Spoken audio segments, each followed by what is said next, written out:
Welcome back to We're Not Really Here. Manchester City beating West Brom 5-0 at the Hawthorns. And look at that Blues. Take it in right now.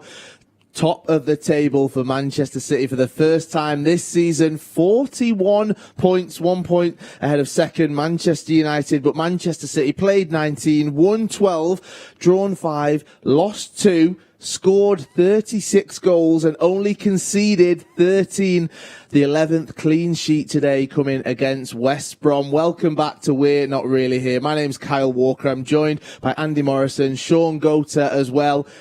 Top of the table. It's good to be back, Shaun. It is. It certainly is. I mean, just listening to some of the stats, you know, the number of goals, we're averaging sort of 2 goals a game. We're conceding. It's like a half a goal per game if you go over the 19 games. These are some serious stats. I mean, we are a machine at this moment in time. We see where the goals are coming from. They're coming from all over the park now, and this is just pure quality. It is indeed. Andy, what did you make of that second half performance from Manchester City? I think it's very difficult to maintain. You know, I think the play was the same. I think the percentages in possession will probably be similar, but the opportunities weren't as often. And the most important thing for me is the clean sheet in the second half. You come away from the game, you've got 5, you kept that clean sheet, and we looked strong, we dominated possession, but again, it's so hard to recreate those same moments when the game's finished, because the game's done at half-time, and then it's very difficult then to recreate that again. But it was efficient, professional, keys and no injuries. We managed to rest up key players for the weekend, and you know, all in all, it's a fantastic night. 11 clean sheets in 19 games. How impressed are you at those numbers? It's magnificent. It is. I mean, again, it's based around the opportunities that the opposition get are very few, because we're so dominant in possession of the ball, and it just seems that we've got, you know, I'm putting no negatives on it, but we go back to the Leicester game at home, and you think where we are now in comparison to that. You know, the manager's found a solution. We had to get clean sheets. I think we went to Manchester United and got a clean sheet, and it's set a pattern now where it's so hard to score, you know, to score against us. And then when you put that in with being so clinical now, it's the perfect formula, you know, and as we can maintain that, we're going to be a very, very difficult team to stop. Manchester City have scored 36 goals, Shaun. 36 for Manchester United and 37 for Liverpool. Considering the start of the season, everyone was talking about no goals going in for Manchester City. 36 in total. It's not too bad. Yeah, again, that's like 2 goals a game. This is these sort of stats. And again, I think the club was going through a transition period. We go back sort of 2 months and beyond. It was a transition of keeping clean sheets. I think Pep's looked at this and thought teams will counter-attack it and getting the odd goal. And it's like, if we keep these clean sheets and we don't have to score or create 12 opportunities. We could create 8 opportunities, but in those 8, if we're putting away 2 or 3, we still win the game, and we could win the game 2 or 3-0. And I think that transition there is what we're starting to see now. We're seeing, you know, 4 and 5 nils and 2 nils. It's just beautiful to watch, because it's both sides of it. How solid we are defensively, and that we can also just be so creative.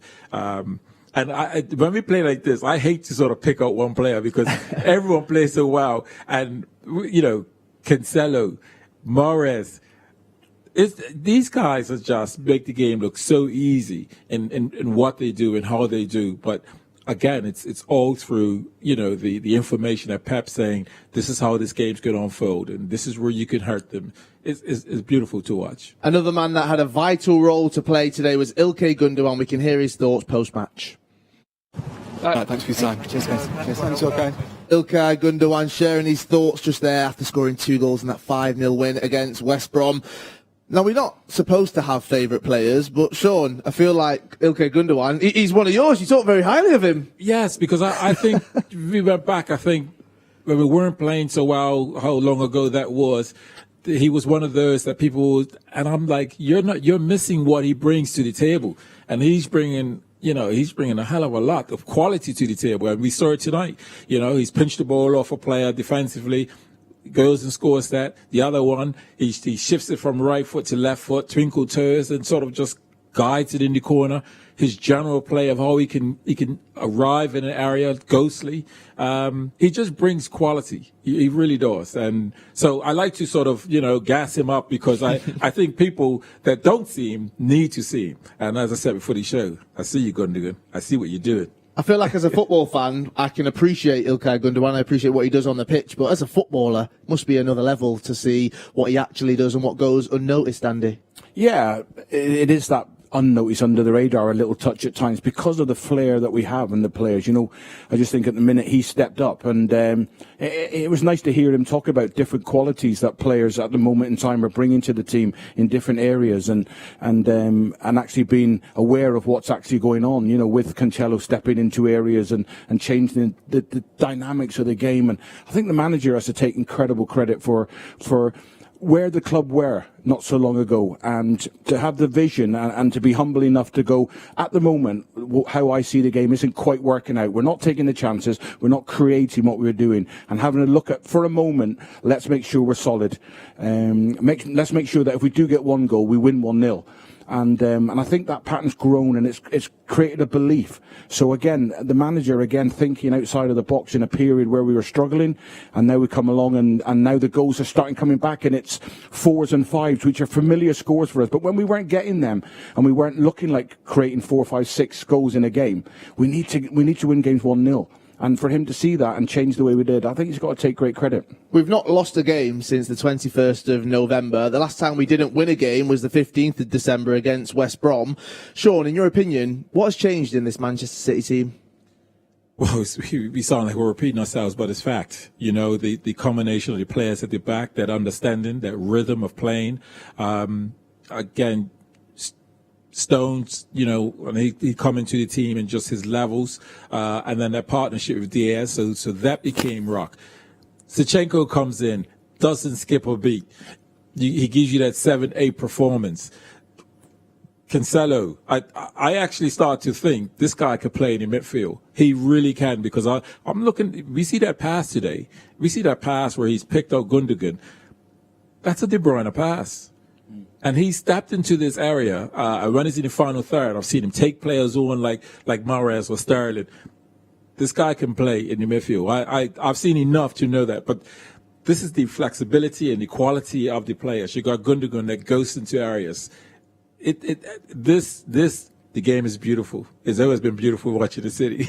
It is, especially with the main man Pep Guardiola in charge. He was smiling at times on the touchline. Let's hear his thoughts after that game. Pep, how would you rate that as a performance from your side this evening? Yeah, good result.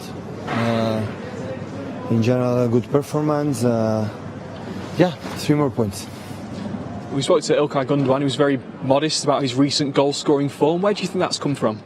He has that sense.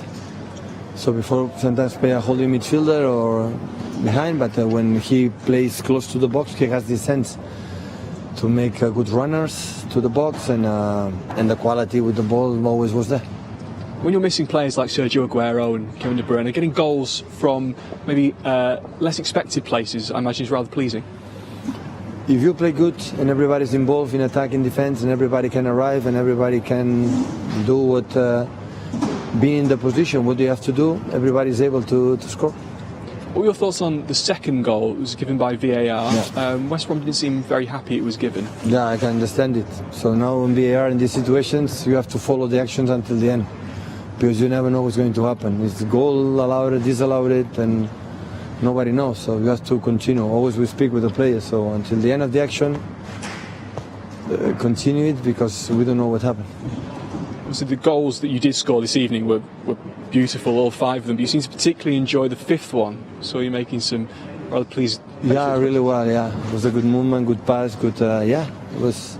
Now in general, with the goals, we control it, except the first 3 or 4 minutes. Like they start to put the ball to the channel, to the corner, and we was not able to win out. And they are strong in these situations. But in general, we make a good performance. I say another clean sheet, another 3 points. You feel like you're getting the consistency that you asked for your team? Yeah, of course. Always you create more chances and concede few, and the team has every game is there, and and it doesn't matter, who plays, and he has a good result, and now we rest a little bit and prepare Sheffield. Well done tonight. Thank you. Thank you.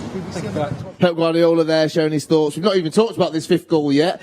Andy talks about the passing, the movement before it. You were literally saying you'd love to see Raheem Sterling score, and he put it in the back of the net seconds later. Yeah, it was a terrific ball. I think it was Rodri. It was just clipped the ball in behind, and Mahrez, the timing of the run's perfect. It's a square ball, and Raheem Gundogan, but he'd worked so hard. Sometimes people carry the ball and create opportunities for other people later on in the phase of play. And as I said, it would be great for him to get a goal at this point.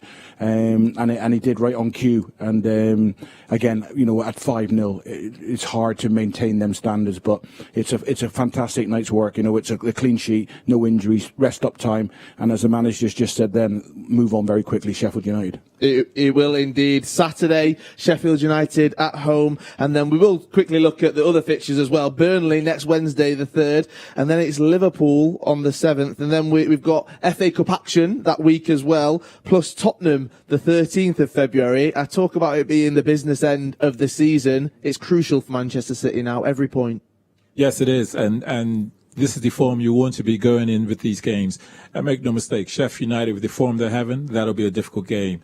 Having played with Chris Wilder and know Chris Wilder a little bit, he'll make sure his team are there and make it difficult. And that'll be the same with Burnley and Shaun.